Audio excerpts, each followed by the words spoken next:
Bodhidharma, patriarch of Zen. Hang on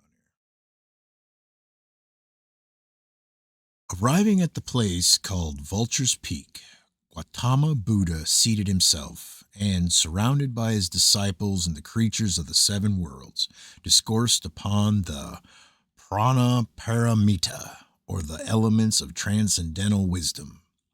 These discourses given at Rajagriha are preserved as among the most important doctrines of the Mahayana school, which is now called the Great Vehicle. As the illumined one thus sat revealing the doctrine of enlightenment, at Brahmaraja approached. Bowing low before Sakyamuni, he placed in his hands a glorious golden lotus blossom, beseeching the eternally enlightened one to preach the Dharma, or the good law. Thereupon the gathered disciples and even the saints in heaven bent forward and listened attentively for the words of priceless wisdom. But the Buddha remained silent, gazing serenely at the lotus flower. After several moments, the aged and venerable disciple Mahakasayapa smiled slightly. He had sensed the mystery. Buddha turned instantly to Mahakasayapa, saying, "I have the wonderful thought of nirvana, the eye of the right law. You alone have perceived this, and to you I now transmit the whole treasury of Dharma. Be thou also enlightened." In this way, so tradition declares, the sect of Dhyana, the order of the silent instruction, was established. It is the one division of Buddhism which, by refusing to become contaminated by word or symbol, has preserved throughout the centuries the true spirit of the great instruction. From Mahakasayapa, the first patriarch of Dhyana, the Dharma descended from sage to sage along an unbroken line of meditating masters. Each is presumed to have communicated the law to his successor without word or outward sign, until finally, at the beginning of the 6th century, it was entrusted to keeping of the patriarch Panyatara, a teacher of rare gifts and attainments. Of Panyatara, a curious incident is told. He was invited to an ancestral memorial feast that the assembled guests might hear and profit by his words. To the amazement of those present, he did not follow the accepted Buddhist custom of reading from the scriptures, but simply remained silent. When questioned as to the reason for his unusual conduct, he replied, "Neither the breath which I draw in nor that which I exhale produces any effect upon material things, nor would my breath laden with words have any great merit, since my heart and body are always with Buddha, sleeping, waking, or working. I am constantly receiving his influence and have no need to read his words." It was the patriarch Panyatara who, in the stillness of meditation, revealed the mystical doctrine of Bodhidharma, who thus became the 28th patriarch of the greatest exponent of Dhyana, or the science of enlightened meditation. It was Bodhidharma, often called the militant monk and the blue-eyed Brahmin of princely birth, who brought Dhyana to China, from whence, according to tradition, it reached Japan in the 7th century, where it was known as Zen. The meaning of the word Zen, according to the master himself, cannot be understood even by those possessed of wisdom. It implies a mystery which can only be revealed to those who have achieved it. To the exoteric, the term must always remain simply a word conveying the thought of the discovery of self and the contemplation of that reality which is the foundation of every illusionary nature. Men do not study Zen, they achieve it through the actual process of becoming it. It is not taught as we understand teaching, but is communicated as a state from those who possess it to those who are capable of receiving it. Zen is a meditation for the becoming of self. Bodhidharma was in every respect an extraordinary personality. His body of huge and ungainly proportions was rendered more pronounced by his haughty mien and commanding gestures. Two great piercing eyes blazed out from under shaggy brows, and he affected a short, grizzly beard and heavy golden earrings. His strange proportions and menacing manner lent a fearsomeness to his whole appearance. By older writers, Bodhidharma has been likened to an awkward, growling bear who spent his time sitting in some desolate spot, mumbling and grumbling to himself. He is never depicted as smiling or happy, but as a glowering upon the world from behind the folds of his cape. In spite of all this, however, if his face be carefully studied, oh, hold on. In spite of all this, however, if his face be carefully studied, there is evidence of a deep kindliness and a gentle understanding concealed beneath the rough exterior. Like many of the other patriarchs who have renounced worldliness for the realities of contemplative life, Bodhidharma was utterly indifferent to his personal appearance. His body was covered with a tattered robe, usually shown as either saffron or red in color, although the traditional robe of the Zen patriarch is green. Never before had such an apparition been seen crossing the mountains separating India from China. There are differing accounts regarding his mode of travel. According to some traditions, he walked the entire distance to bring the law of enlightenment to Chinese. Again, he is referred to as the navigating Brahmin and is supposed to have arrived there on a ship. Regardless of his mode of travel, however, the consternation caused by his arrival coming to the attention of the imperial house, he was summoned to the palace. It is in no way amazing that the Emperor Wu, the mortal son of immortal heaven, a good man and a pious Buddhist, should desire to meet and converse with this most remarkable sage. We therefore next discover Bodhidharma in the imperial chamber of the Emperor of China, standing before the high gold and lacquered throne veiled in its silken curtains. No ingratiating priest groveling for royal favors was Bodhidharma. He retained his aggressive and uncivil attitude, answering gruffly and indifferently the questions of the imperial one in his resolution to humiliate this personification of imperial power. The emperor spoke. Most reverend sir, we have built temples, caused copies to be made of the holy scriptures, and ordered monks and nuns to be converted. Is there any merit in our conduct? No merit at all, growled Bodhidharma from somewhere in the midst of his rags. Though unaccustomed to such answers, the emperor continued, what then is the whole truth or the first principle? Again the patriarch growled enigmatically. The first principle transcends all. There is nothing holy. It then seems that the emperor reasoned thus to himself before speaking. If there is nothing holy, what, then, is the state of this saint who confronts us? So he spoke once more. Who are you, then, who stands before us? And for the last time, before turning his back upon the palace, Bodhidharma muttered, I do not know who I am. Metaphysical distinctions such as these were utterly beyond the comprehension of the imperial mind, weighed down with the cares of the state, and to whom the state must have seemed very real. So Bodhidharma, realizing that his teachings were too profound to receive imperial favor and support, resolutely turned his back upon the forbidden city and retired into the distant Shaolin monastery, where he sat in meditation for 9 years in a small courtyard with his face turned toward a blank wall. For this achievement, the patriarch earned for himself the name of the wall-gazing Brahmin. But Bodhidharma was not there for the sole purpose of meditation.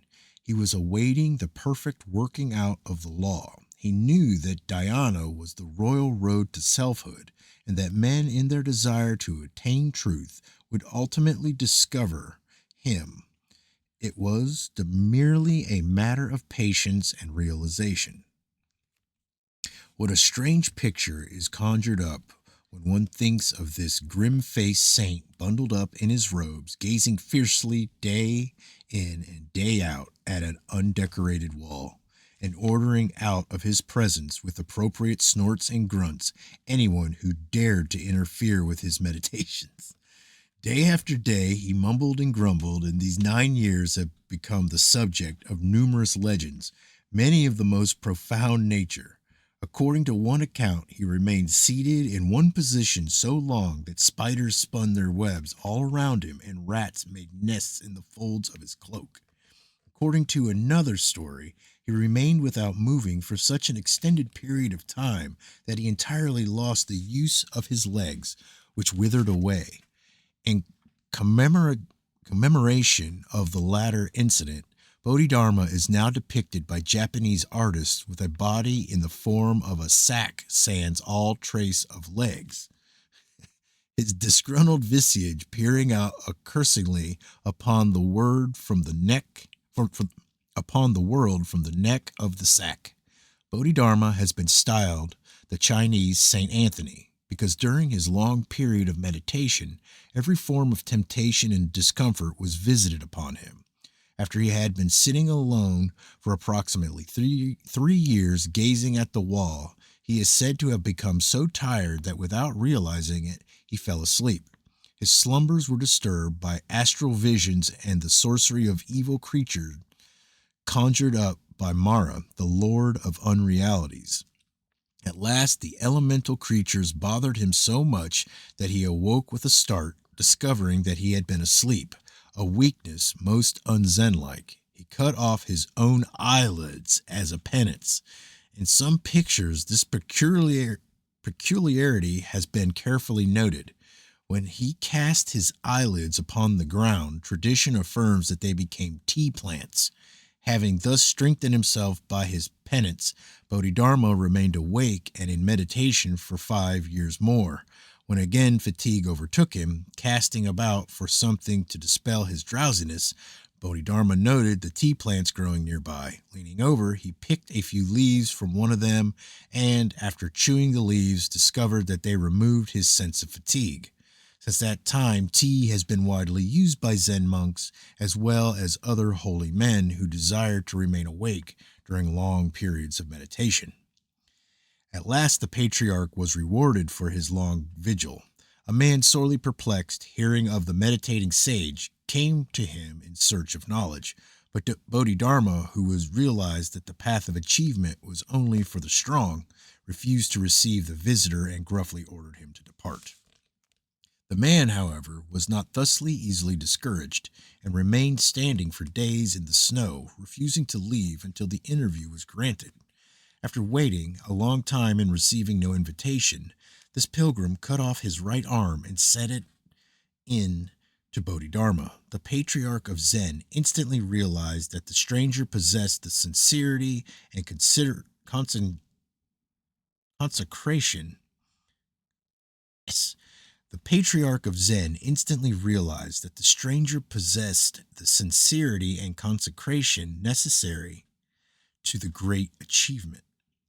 So he ordered him brought into his presence and there received him as a disciple, bestowing the discipline upon him. The unprepossessing exterior which many of the old Zen priests developed was cultivated for one purpose alone, to discourage those who would aspire to become disciples.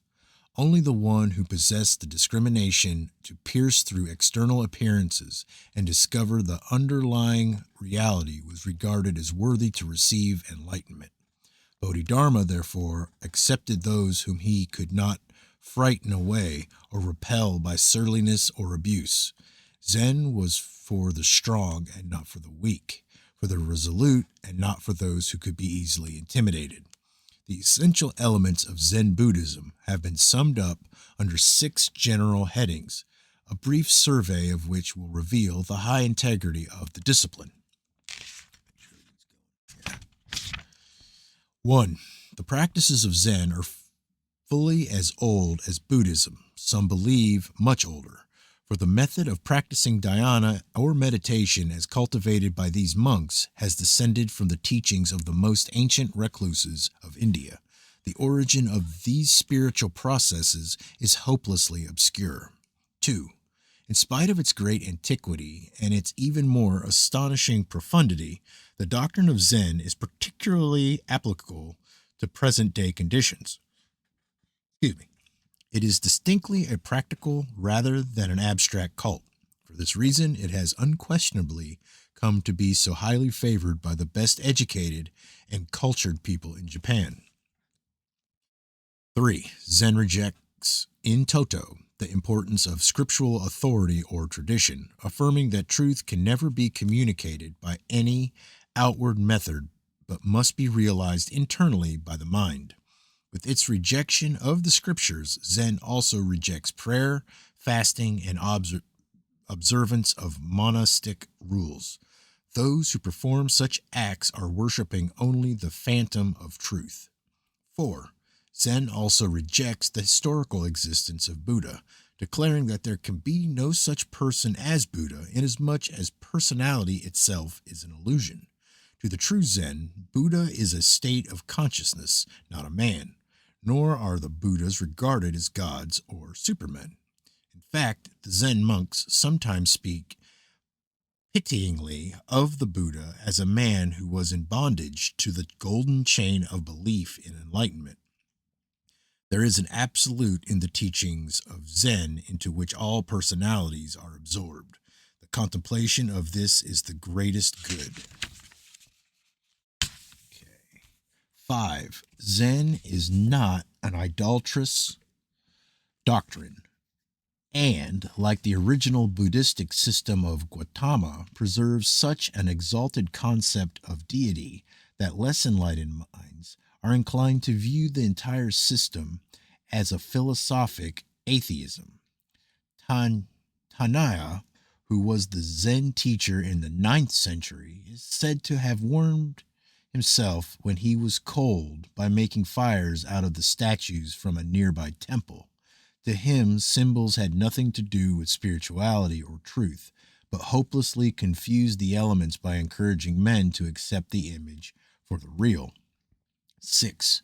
Zen has a curious method of expressing profound realization or some deep religious insight by an odd or inconsequential gesture or act. The Zen monk may symbolize the achievement of some high state of consciousness by lifting a brush from a rack, by tapping with his fingers upon the back of a chair, by some gesture of his hands, or even by slapping a man in the face. It has been said that Zen monks have roundly boxed the ears of emperors.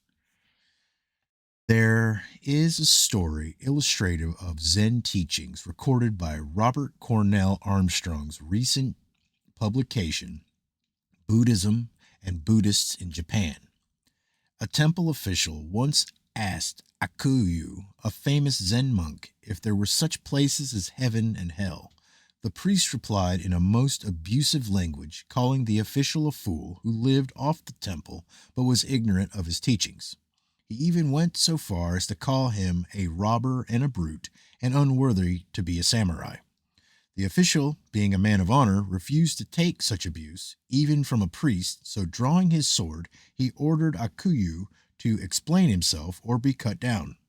The priest, who had retired out of danger, laughed at the angry official, exclaiming, "You asked, where is hell? Your mind is hell. I see hell in your face." The samurai, sensing the lesson, became conscience-stricken and regained his former amiability, whereupon the priest, noting his placid features, remarked, "You asked, where is heaven? Your mind is in heaven now. I see heaven in your face." In the Buddhist art, M. Anasaki writes of Zen. The chief effort of this sect was directed toward the attainment of spiritual enlightenment through personal experience and contemplation, and the effects of this practice were shown in manifestation of strong individuality. At the same time, a feeling for the tranquil beauty of nature produced a serene air rhythm of transcendence over the incidents of human life. Unlike most of the Oriental metaphysical disciplines, Zen is not a negative procedure. It is the achievement of tranquility in strength rather than in weakness. And because of the peculiar vitality of the teaching, nearly all the patriarchs of the order have enjoyed extraordinary health and lived to a great age. It has been well written that an obliteration of okay. It has been well written that an obliteration of matter by the exercise of absolute knowledge is the secret of Zen. Zazen, the tranquil session or method of Zen meditation, is thus described by Dojin in the Fukuan Zazen Gi. Arrange a seat of matting at a suitable place and lay a cushion upon it. Then sit down cross-legged, placing the right foot upon the left thigh and the left foot upon the right thigh. Put on robes and a girdle, not too tight, and preserve their symmetry. Then put the right hand, palm upward, on the calf of the left leg. Lay the back of the left hand upon the palm of the right hand, and let the tips of the two thumbs touch each other. Sit thus, keeping the body erect, inclining neither to the right nor the left, bending neither forward nor backward. Let the ears be just above the shoulders and the nose be directed towards the abdomen. Lay the tongue against the roof of the mouth and keep the lips and teeth closed. The eyes should be kept open. The breath should flow gently through the nostrils. When the bodily position is thus established, exhale a deep breath, then remain seated after having examined the posture by swinging the body slightly to the left and right. Thereafter, proceed to the contemplation of what is beyond thought. The eccentricities of Bodhidharma and his enigmatical method of teaching endeared him to the few who understood the workings of his brilliant mind. Most men, however, hate mysteries, and, as in the case of Pythagoras, the patriarch made many enemies among those unable to comprehend his metaphysical speculations. Like Socrates, like Socrates, this grand old master of Zen was loved by the few, hated by the many, and feared by all alike. Uh, on at least 3 different occasions, priests of rival sects made efforts to poison Bodhidharma, but in each case, his great knowledge enabled him to frustrate their designs. It is not amazing, therefore, that he was regarded as being divinely protected, and the ignorant assumed that he possessed some magical secrets for the indefinite extension of his life. Wisdom, however, does not bestow freedom from the law, but rather freedom under law. Like the great who had gone before him, the blue-eyed Brahmin passed from the scene of mortal action. When after a long and intense life, the time came for Bodhidharma to depart into the law, he is discovered as the same fierce-appearing but mysterious old man, still huddled in his voluminous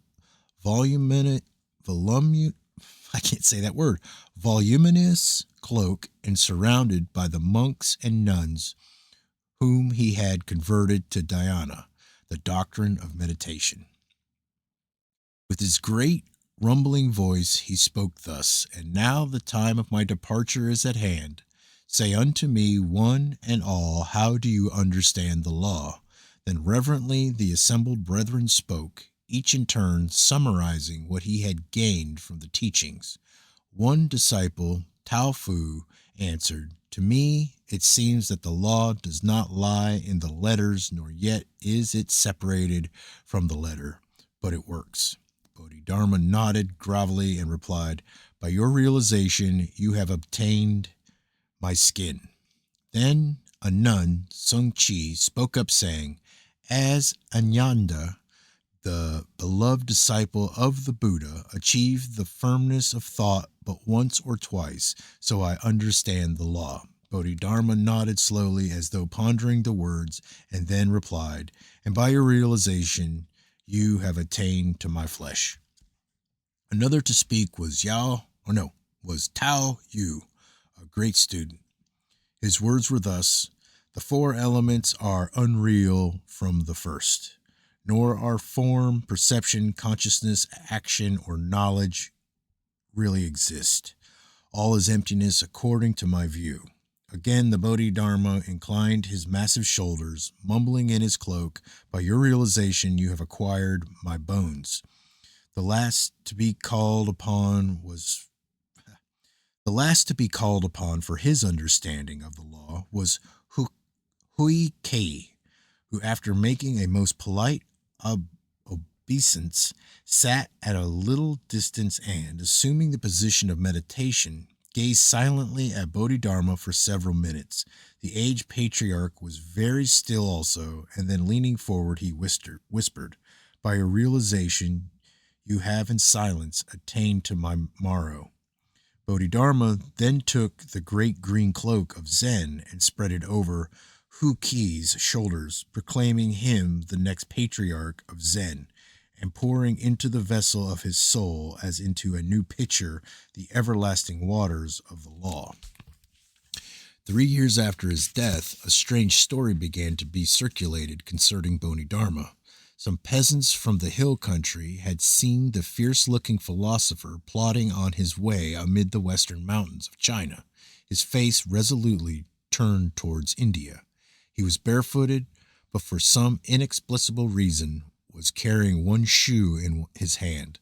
The number of the persons reporting this circumstance so greatly increased, and the story caused such consternation, that it came to the attention of the Emperor of China, who, to settle the matter, caused the tomb of Bodhidharma to be opened. To the amazement of everyone, the grave was empty except for one shoe. The mate to the slipper of the Bodhidharma had carried away. On the strength of this story, it has been affirmed that the great Zen monk never really died at all, but having completed his labors in China, employed the subterfuge of death as a convenient method of disappearing. In Japan are found many curious images of Bodhidharma or Dharma. In some, he is shown with his clenched fists raised above his head in a posture of utter exasperation. In others, he is depicted walking with stately tread, carrying the much discussed shoe. In still other carvings, he is shown standing on a millet stalk, some say a great leaf of the ashi tree. The later picture refers to the account, probably apocryphal, of Bodhidharma's visit to Japan. He is declared to have crossed the Strait of Korea either by walking upon the waters or standing on this leaf, which had become an enchanted skiff. Bodhidharma is often used in Japan as a great pattern for children's toys. No other great philosopher seems to have suffered so many indignities at the hands of the public as this old Zen monk. And yet there is something very profound behind it all.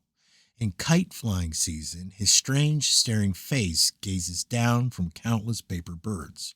Among the familiar toys modeled from him are the little tumbling egg-shaped figures sometimes called by American children Humpty Dumptys. These are weighted at the bottom so that no matter which way they are knocked about, they always bob up serenely. By this peculiar faculty of righting them themselves under all conditions, these tumbling dolls, strangely enough, are very appropriate symbols of the Zen tradition. Zen is the doctrine of equilibrium, demanding a balance of all the elements of life as a prerequisite to spiritual understanding. Students of the metaphysical, how the heck did I get to that one already? Hold on. Yeah. Okay. Students of the metaphysical subjects will do well to emulate the Zen attitude of silence towards esoteric matters, for not the last important of Bodhidharma's teachings is the very evident fact that the true secrets of life can under no circumstances be communicated from one person to another, and that all who try to express outwardly the secrets of the law exposes themselves as ignorant of these secrets. Nagasena likens man to a tree, the branches and leaves of which are moved by the winds of excess which disturb the tranquility of the outer life. The trunk of the tree is the mind which the wind cannot move. Let us use Nagasana's own words. The branches of the tree are shaken by the storm, but the trunk remains unmoved. In like manner as the mind of that arhat is bound to the firm pillar of samadhi by the cord of the four paths, it remains unmoved, even when the body is suffering pain. Zen teaches that immovability of reason is the hope of man, for while the outer senses and perceptions are hopelessly inconsistent, the mind within is capable of being so established on the eternal foundations of realization that the vicissitudes of the outer life have no effect upon the serenity of the inner existence.